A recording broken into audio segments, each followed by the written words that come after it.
There is a simple version of the Cord story, and it is almost too beautiful to question. A brilliant American car appears in the middle of the Great Depression. It looks like nothing else on the road. It is low, clean, front-wheel drive, and years ahead of Detroit. Then bad luck arrives. Buyers disappear, and the car dies before its time. That version is not exactly false, but it is incomplete in the way legends often are. It turns a specific failure into weather. It lets the depression do too much of the work.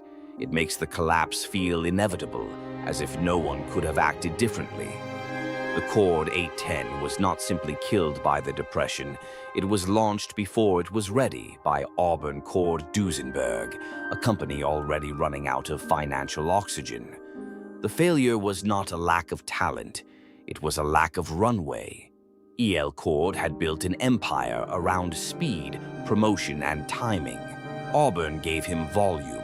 Duesenberg gave him prestige.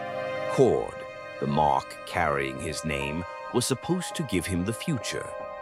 The man who gave that future its shape was Gordon Burig. His team designed a car that almost erased the old luxury formula. Burig did not simply decorate a conventional chassis. He helped create a shape that made many expensive cars around it look suddenly old. No tall radiator shell, no upright grille, no running boards hanging off the side. The Cord sat low, with its nose pulled forward and its body smoothed into one continuous form. The nickname came later in popular memory, the Coffin nose. It was not friendly, but it was unforgettable. Its hidden crank-operated headlamps were a production car first in America. They made the front of the car look sealed, almost architectural, like a machine from a decade that had not arrived yet. Underneath, the Cord was just as bold. It used front-wheel drive, helping lower the body and giving the car its strange, confident stance. In November 1935, Cord took the 810 to the New York Auto Show. The reaction was immediate.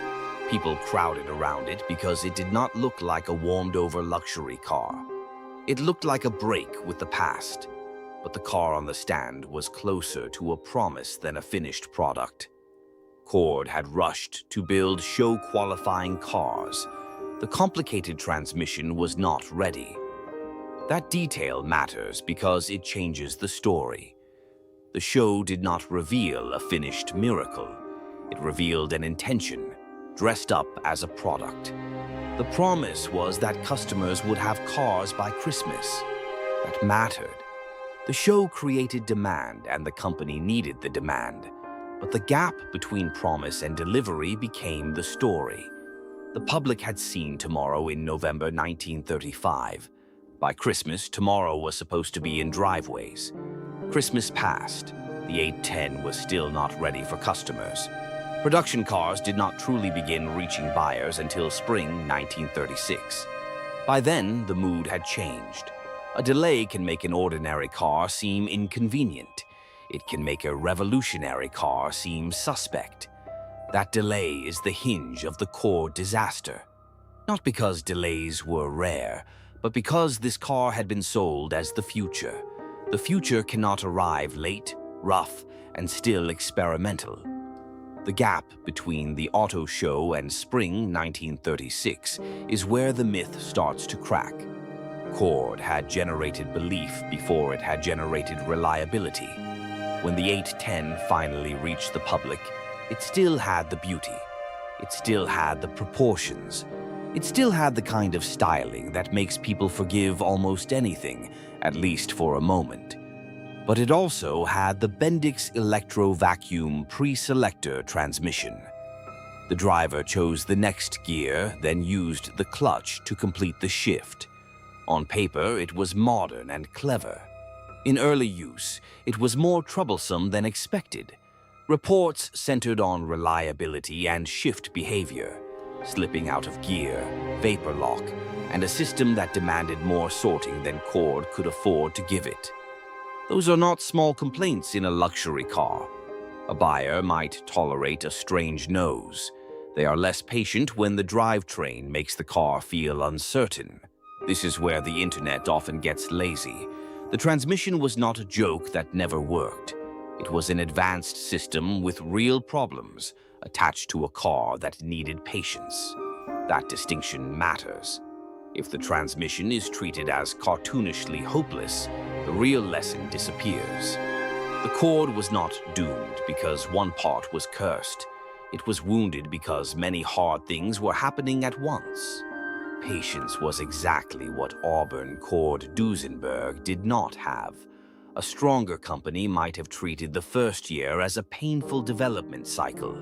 A weaker company had to survive every bad first impression, every delayed delivery, every rough early car, and every service complaint landed inside a company with limited room to recover. The launch did not fail because the public failed to understand the cord. It failed because admiration had to be converted into delivered cars, repaired cars, and repeatable confidence faster than ACD could manage. The Depression mattered, but not as a single villain. Luxury buyers were harder to find, credit was tighter, confidence was fragile. But the deeper problem was that ACD entered the cord launch already weakened. The 810 was trying to pull the company forward at the same moment the company was losing the strength to carry it. By the time the 810 needed investment, fixes, and time, the company was already close to the edge. That is why the cord feels so cruel in hindsight. The car needed exactly what its maker could no longer supply. For 1937, Cord renamed the line the 812 and added the supercharged option.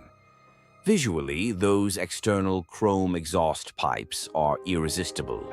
They make the car look faster just standing still. This is the clean 810 versus 812 distinction. The 810 was the original 1936 breakthrough. The 812 was the 1937 revision, and the supercharged cars wore the pipes that became their own legend. But they also tell the darker story. Cord was throwing performance and spectacle at a car that needed reliability, production discipline, and time in the market. The pipes made the 812 easier to photograph and easier to mythologize. They did not solve the underlying business problem. The 812 was not a failure of imagination. It was almost the opposite. It had too much imagination for the condition of the company around it. In a healthier setting, the 812 might have been a second act. At ACD, it looked more like a final flourish. Across 1936 and 1937, roughly 2,800 to 3,000 Cord 810 and 80 cars were built, depending on how different sources count them. That is enough to leave survivors, but not enough to save the business. The uncertainty in the exact total is worth respecting. The point is not one perfect number. The point is scale, a small production run for a car with an enormous reputation. In 1937, E.L. Cord sold his transportation interests. Auburn, Cord, and Duesenberg faded out as automobile makers. The car that looked like tomorrow had arrived just as its company ran out of tomorrow. And then something strange happened. The cord did not disappear. It became clearer with time. In 1951, the Museum of Modern Art included Buerig's Cord 810 812 design in its 8 automobiles exhibition. Not as a sales success, not as a business case, as design worth recognizing. That is the phrase to hold on to, exhibited and recognized, not rescued by an award. MoMA did not need the cord to have been profitable to see what it had meant. That is the final irony. The Cord 810 was not too strange to matter. It mattered almost immediately. It was just too good for its moment and too unfinished for the company that had to sell it. The myth says a beautiful car was killed by bad luck. The truth is sharper.